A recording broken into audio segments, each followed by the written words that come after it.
Imagine this. One day, you no longer need to set an alarm for 7 a.m. to rush off to work. No more worrying about utility bills piling up at the end of the month. You wake up, make a cup of coffee, open the window, and realize you are free. Free with your time. Free to choose. Free to live life on your own terms. Sounds far-fetched? J.L. Collins says the path to that freedom isn't complicated. You don't need to be a financial genius, you don't need risky investments, and you definitely don't need to grind away for 80 hours a week. Everything comes down to one simple road, the simple path to wealth. And in this video, we'll walk step by step along that path together. If you truly want to find financial freedom for yourself, hit like, subscribe, and turn on the notification bell right now, because the books I summarize here just might change your life. Part 1.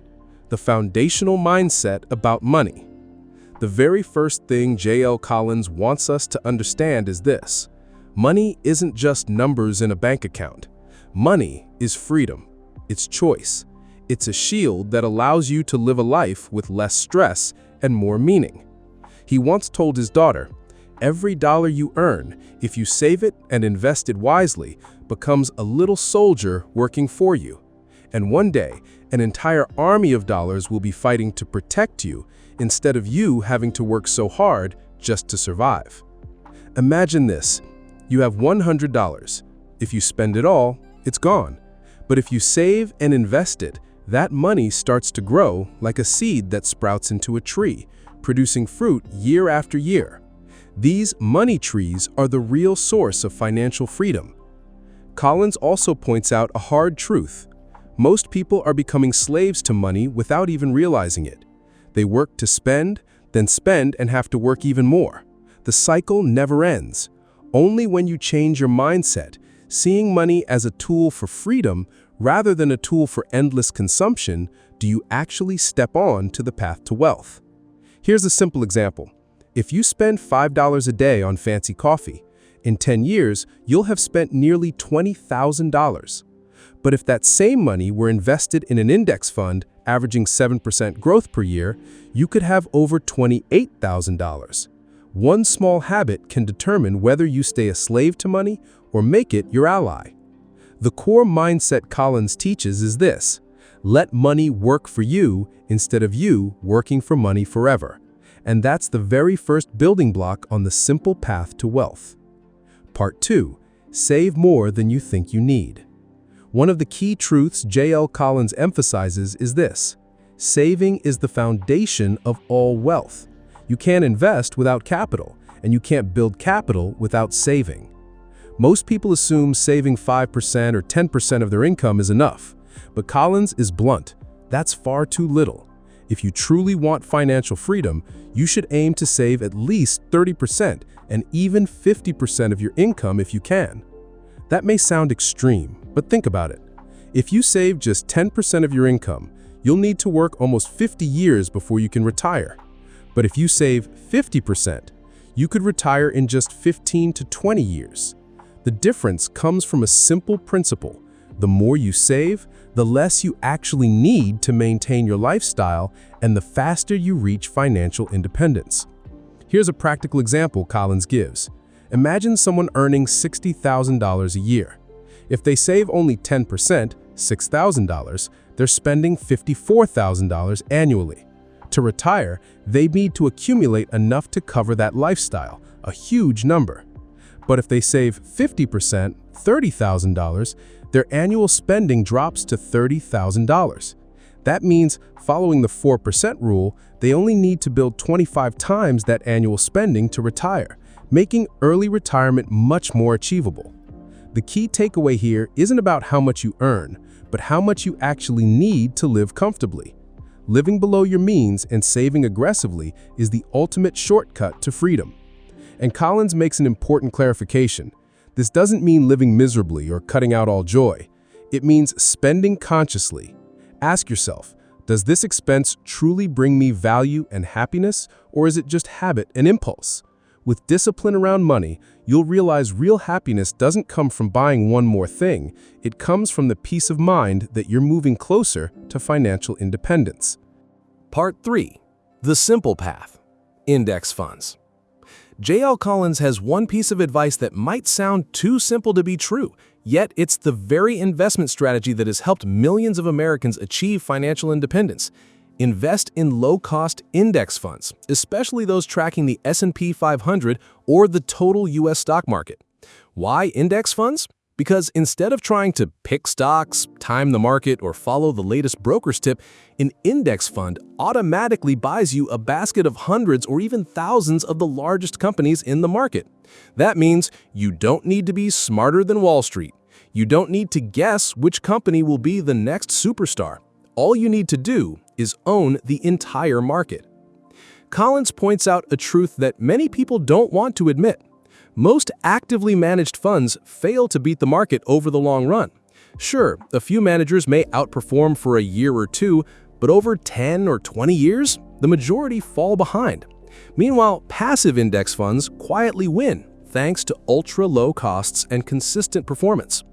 Take a real example. The Vanguard 500 Index Fund, founded by Jack Bogle himself, charges an expense ratio of just 0.04%, basically close to nothing. By comparison, many actively managed funds charge 1% or more. That difference may sound small, but over 30 to 40 years, those fees can eat away hundreds of thousands of dollars from your wealth.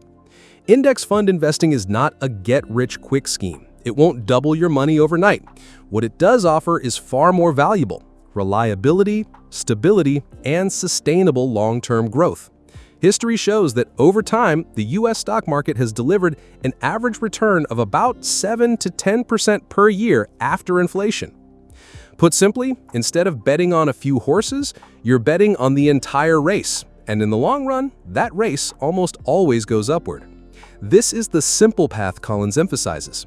Save aggressively, invest consistently in low-cost index funds, be patient, and let time and compound growth do the heavy lifting. Simple, clear, effective, without the need for any complicated tricks. Part 4. The Power of the Stock Market. To many people, the stock market feels like a risky gamble. Stock prices rise and fall every day, and the news is always filled with panic whenever the market bleeds red. But J.L. Collins urges us to look beyond the short-term noise and see the bigger picture. Over the long run, the stock market always goes up. Take history as an example. If you had invested $10,000 in the S&P 500 back in 1975, that money would be worth over $2 million today, all without you lifting a finger, other than simply leaving it invested. Of course, along the way, you would have endured sharp downturns: the dot-com bubble, the 2008 financial crisis, the COVID-19 crash of 2020.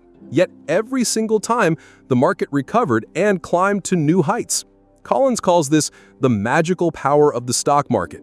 It's not perfect in the short term, but in the long run, it's the most powerful wealth-building machine humanity has ever known. Here's the key. The U.S. stock market reflects the strength of hundreds, even thousands of the world's leading companies.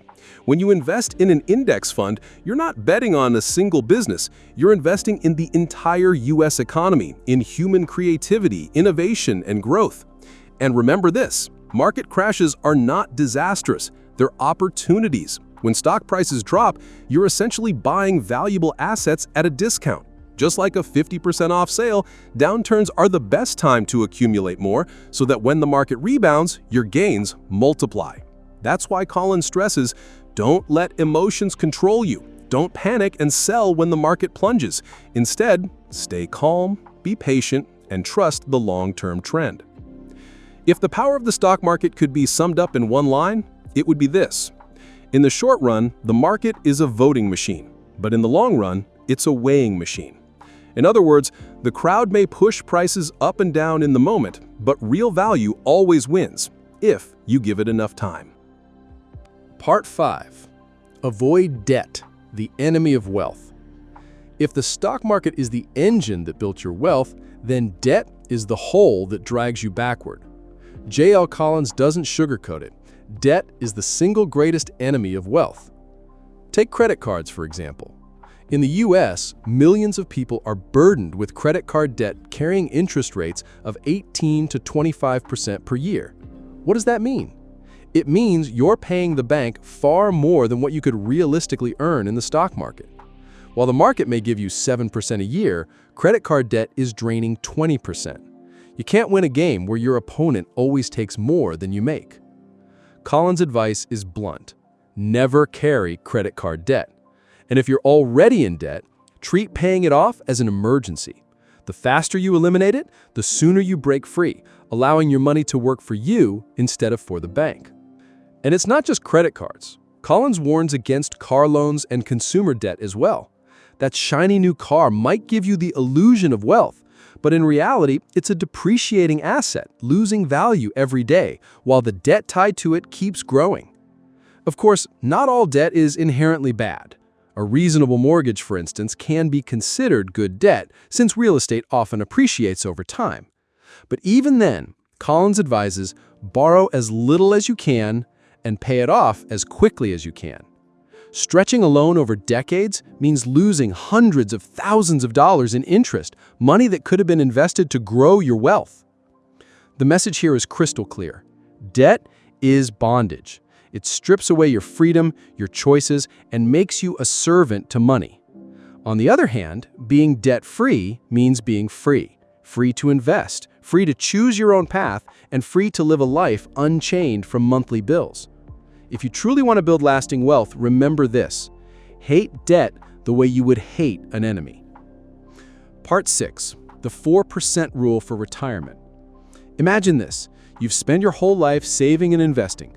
Now your portfolio is big enough and you're ready to step into retirement. The big question is, how do you withdraw money without running out? This is where the 4% rule comes in. The rule is simple. Each year, you withdraw just 4% of your total invested assets to cover living expenses. The other 96% stays invested, continuing to grow, and with the market historically growing around 7% annually. Your wealth is not only preserved, it can even keep increasing. The beauty of this is that you don't have to sell everything or worry about eating into your principal. Instead, your assets keep working for you, even after you've retired. Collins emphasizes that financial freedom doesn't necessarily mean never working again. It means reaching a point where you don't have to work unless you choose to. That choice, that freedom, is the real goal. The 4% rule acts like a roadmap. It helps you figure out how much you need each year to live comfortably, and from there, calculate the total amount of wealth you need to reach financial independence. For example, want to live on $50,000 a year? You'll need about $1.25 million invested. Want $100,000 a year? You'll need about $2.5 million. Those numbers might sound huge, but remember, with disciplined saving, steady investing in index funds, and the power of time, they are completely achievable. Collins's most important message is this: you don't need a lottery win or $1 million salary. With patience, discipline, and a simple plan, you can retire early and live in comfort for the rest of your life. Part 7. Financial freedom as the ultimate goal. Picture this. You wake up one morning, open your eyes, and realize, today, you don't have to go to the office. You're no longer tied to a demanding boss. You're no longer stuck working a job just to pay the bills. Instead, you can choose to spend the day taking your kids to school, reading your favorite book, traveling, or starting a project you truly care about, even if it doesn't make much money. That is financial freedom. According to J.L. Collins, money itself is not the destination. Money is just a tool, and when you use it wisely, that tool unlocks the most powerful thing of all: choice. The choice to work or not work. The choice to pursue your passions instead of chasing jobs you hate. The choice to live life on your terms rather than under the weight of bills and debt. Many people believe financial freedom is only for the rich, but Collins proves that anyone, even with an average income, can achieve it as long as they save diligently, invest simply, and remain patient with time. The key is this: the earlier you start, the sooner you reach freedom. And once you do, you discover that the real value of financial independence isn't in having more money. It's in having the ability to live a full, meaningful life completely on your own terms. In the end, J.L. Collins' message is simple, yet powerful enough to change your entire life. Money isn't for showing off. It's not for chasing endless races. Money is for freedom. Freedom to live, freedom to choose, freedom to be in control of your own life. The path to wealth is not complicated. Earn money, save diligently, invest in index funds, and let time and compound growth do the work for you. No secret hacks, no high-risk bets. Just discipline, simplicity, and faith in the process. And the best part? You have the power to start today with small, steady decisions. Every step, no matter how small, brings you closer to financial independence. If you found these lessons valuable and want to keep learning from books that can transform how you think and how you live, make sure to like, subscribe, and hit the notification bell. That way, you won't miss the knowledge that could change your future. Remember this, the simplest path is the most sustainable path, and financial freedom, that is the reward waiting for you.